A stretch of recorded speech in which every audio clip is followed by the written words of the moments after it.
आगे बढ़ेंगे इन तस्वीरों के बाद। एक बड़ी खबर आपको बता दें, बलूचिस्तान के क्वेटा में पाकिस्तानी सेना पर एक बार फिर बड़ा हमला हुआ है। बलोच विद्रोहियों ने घात लगाकर यह हमला किया है। बीएलए के हमले में मुनीर सेना के 17 आतंकी ढेर हुए हैं। हमले के बाद क्वेटा और आसपास के इलाकों में हड़कंप है। मुनीर सेना ने पूरे इलाके को घेर कर अब सर्च ऑपरेशन की शुरुआत कर दी है। आंतरिक कलह और विद्रोह से दहला पाकिस्तान, सेना बैकफुट पर है। घर में घिरी है पाकिस्तान की सेना। बलूचों का स्वतंत्र संग्राम अब तेज हो चुका है। तो पाकिस्तान का अशांत प्रांत बलूचिस्तान एक बार फिर गोलियों और धमाकों की गूंज से थर्रा उठा। राजधानी क्वेटा और उसके आसपास के क्षेत्रों में पाकिस्तानी सेना सुरक्षा बलों को निशाना बनाकर एक और घातक हमला करने में कामयाब रही, जिसमें पाकिस्तानी सेना के 17 जवान मारे गए और कई घायल हैं।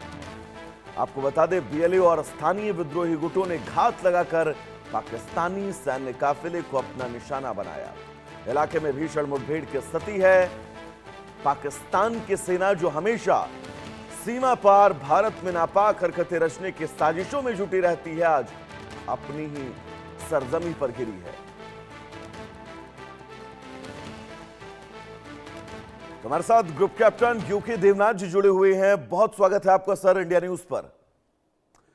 बलूचिस्तान लिबरेशन आर्मी, हम और आप जब ये नाम सुनते हैं कैप्टन साहब, तो हमें और आपको ये लगता होगा कि ये नाम सिर्फ और सिर्फ एक नाम है, लेकिन जब पाकिस्तान की सेना के जहन में ये नाम घुसता होगा तो रूह कांप उठती होगी। उनकी एक और हमला, कितना बड़ा हमला, 17 जवान मार दिए सर। हाँ वैभव, बलूचिस्तान में हो ये रहा है कि बीएलए बलूच लिबरेशन आर्मी के जो लड़ाके हैं उनको ग्राउंड सपोर्ट बहुत अच्छी है। वो जिस भी कुनबे के होते हैं, जिस भी गांव के होते हैं, या वहाँ ट्राइबल परंपराएं बहुत स्ट्रांग हैं, उनको पूरा सपोर्ट मिलता है जो बीएलए के लड़ाके हैं। तो जहां पे भी जाते हैं वो इस युद्ध के दौरान बीएलए के जो लड़के हैं उनको भोजन उन्हीं के कुनबे वाले गांव से दे देते हैं। वो जहां पे भी लड़ने जाते हैं उन्हीं के जो रिश्तेदार हैं उनको पानी पीने के लिए दे देते हैं। तो होता क्या है कि ऐसी एक गुरिल्ला फोर्स जो कि मिनिमम लोड के साथ आगे बढ़ सकती है। बीएलए के लड़ाकों को बस हाथ में एक AK-47 चाहिए, 2 हैंड ग्रेनेड चाहिए, एक आरपीजी चाहिए, रॉकेट प्रोपेल ग्रेनेड, और वो चल पड़ते हैं लड़ने के लिए। क्योंकि उन्हें मालूम है कि वो जहां पे भी जाएंगे लोग उनका वेलकम करेंगे, उनको ठहरने की जगह देंगे।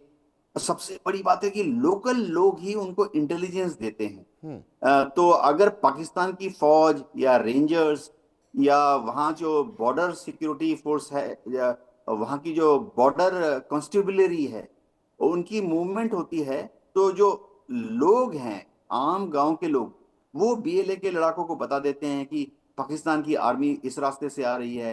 रेंजर्स जो हैं अभी उस चौराहे तक पहुंच चुके हैं। तो बीएलए क्या करती है, घात लगा के पहले से ही एक आईईडी, इम्प्रोवाइज्ड एक्सप्लोसिव डिवाइस जो है वो सड़क के नीचे या पगडंडी के नीचे, ट्रैक्स के नीचे छुपा के रिमोट से ऑपरेट करती है। अगर आप इस वीडियो को भी ध्यान से देखें, जैसे ही उन्होंने आईडी लगाया हुआ है जमीन के नीचे, और जैसे ही पाकिस्तानी रेंजर्स के जवान उसके ऊपर से पेट्रोलिंग पे जा रहे हैं, वो बीएलए दूर से धमाका कर देती है।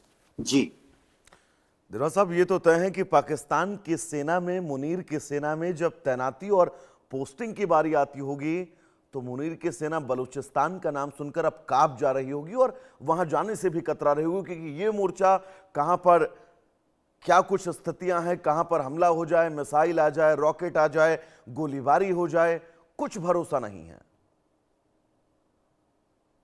कैप्टन साहब। हाँ, देखिए, जो भी फौज होती है, कहीं की भी फौज, पाकिस्तान की भी फौज, जब इनकी डिप्लॉयमेंट रिमोट एरियाज में होती है, बलूचिस्तान में, खैबर पख्तूनख्वा में, या अब तो पीओके में जब डिप्लॉयमेंट होती है, तो वो घबराए घबराए से रहते हैं। क्योंकि कोई भी फौज, कोई भी पुलिस तभी काम कर सकती है अगर वहां पर उनको लोकल सपोर्ट हो। जी। कोई भी दुनिया में फौज या पुलिस अगर लोकल सपोर्ट नहीं है तो काम नहीं कर सकती। तो जब पाकिस्तानी फौजियों को या रेंजर्स को डिप्लॉय किया जाता है, आजकल देखिए पीओके में लोग औरतें सामने आकर उनका मुकाबला कर रही हैं। तो जो फौजी होते हैं या रेंजर्स होते हैं, उनको मालूम है कि ऑर्गेनाइज्ड दुश्मन से कैसा